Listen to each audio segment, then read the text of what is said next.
Let me guess, you're in one of two places right now.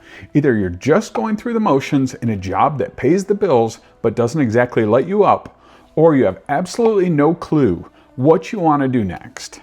And that pressure from everyone, including yourself, to just figure it out is totally overwhelming. You hop on LinkedIn and it feels like everyone else has it all figured out. They're all talking about their calling in these passion-fueled posts, and you can't help but wonder, what am I missing? Did I miss the meeting where they handed out the instruction manual for a career? You start feeling like you're wasting your life, just living for the weekend and dreading Monday morning. But what if I told you there is no manual? What if that lost feeling isn't a sign that you're failing, but a sign that you're right at the beginning of a proven process? Here's the secret. A fulfilling career isn't something you find, it's something you build. And in this video, I'm going to show you the three-stage process that separates a passing interest from a gritty, meaningful career you'll stick with for the long haul. Today, I'm sharing the 3 Ds: discovery, development, and deepening. Stage 1, discovery. Okay, let's dive into stage 1, discovery. This is easily the most misunderstood part of the whole process. We've all been sold this fantasy of the one true calling. The idea that one day, lightning will strike, the clouds will part, and your divine purpose will be revealed. It's a great story, but it's just not how it works. According to psychologist Angela Duckworth, author of the fantastic book Grit, she studied grit paragons, people at the very top of their fields, and found that most of them stumbled around for years, even decades, exploring different things before a single passion took over. A fulfilling career doesn't start with an epiphany. It starts with a little curiosity. So Duckworth's advice is to stop waiting for passion to just show up at your door. You have to go out and create it through action. What does that actually look like? First, you have to give yourself permission to not know. Seriously, the pressure to have it all figured out is paralyzing. It stops you from trying anything because you're scared it'll be the wrong thing. Duckworth says the key is to work in pencil, not permanent ink. Treat new interests like you're dating, not getting married. Take a weekend class, volunteer for a cool project, or start a tiny side hustle. Be willing to try things on and see how they fit. The second part of discovery is all about active trial and error. Don't just sit on your couch trying to think your way into a perfect career. Get out a real piece of paper and make a list. What are you even a little bit curious about? What topics could you talk about for hours? What problems in the world make you angry? No filter. Write down everything from baking bread to solving the climate crisis. Now look at that list and ask 2 questions. What do I actually enjoy doing, and what do I find completely soul-crushing? People with grit actively learn their own preferences. They move towards things that energize them and away from things that drain them. Pick 1 or 2 things from your list and find a small, low-risk way to test them out. The goal isn't to find your forever job in a week. The goal is to gather data. You're a scientist, and your career is the experiment. Before we move to stage 2, let me share a quote from Steve Jobs that I learned in The Presentation Secrets of Steve Jobs by Carmen Gallo. You've got to find what you love. Your work is going to fill a large part of your life, and the only way to be truly satisfied is to do what you believe is great work. And the only way to do great work is to love what you do. If you haven't found it yet, keep looking. Don't settle. Stage 2, development. So you've played the field in the discovery stage, and now one of those interests is starting to pull you in. Something's clicking. This is where you enter stage 2, development. This is the stage that separates a fun hobby from a real career. Discovery is new and exciting. Development? Well, this is where the real work begins. This is where you stop dabbling and start the focused, deliberate practice it takes to actually get good at something. It's where you develop a taste for hard work. Think about learning guitar.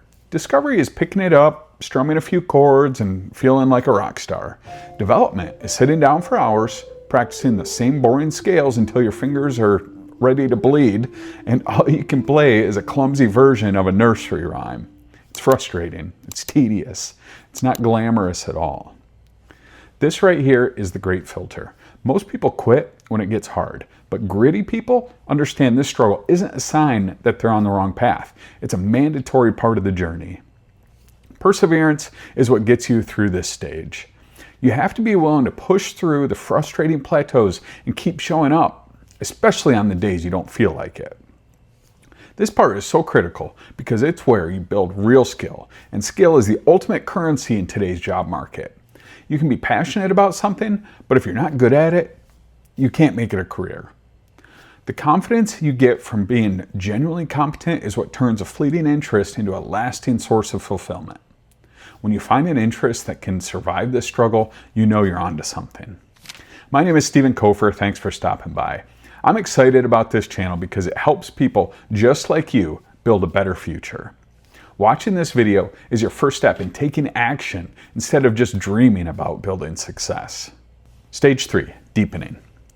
Okay, so you found an interest. You put in the work to get good at it, and you're actually enjoying it. Honestly, you've already made it further than most people. But there's one final stage that turns a good career into a true calling. This is stage 3, deepening. Deepening is about connecting what you do to why it matters. It's about seeing how your work, your skills, contribute to something bigger than yourself, to the well-being of others. Passion gets you started and skill makes you successful, but a sense of purpose is what keeps you going for a lifetime. Duckworth tells the story of an artist named Jane Golden. She started with a simple interest in painting. That was her discovery. She went to art school and honed her craft for years, her development. But the real change happened when she started working on community murals. Suddenly, her art wasn't just for her. It was for the whole neighborhood. It brought people together. It didn't change her career. She deepened the one she had by connecting it to a purpose.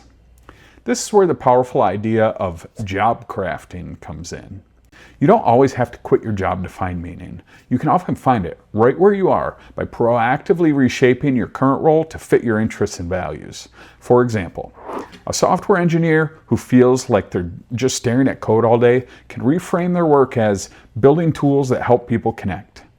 They could start mentoring junior developers, finding a new sense of purpose and helping others grow. Job crafting lets you take control and find meaning, turning a job into a calling. This is the ultimate goal.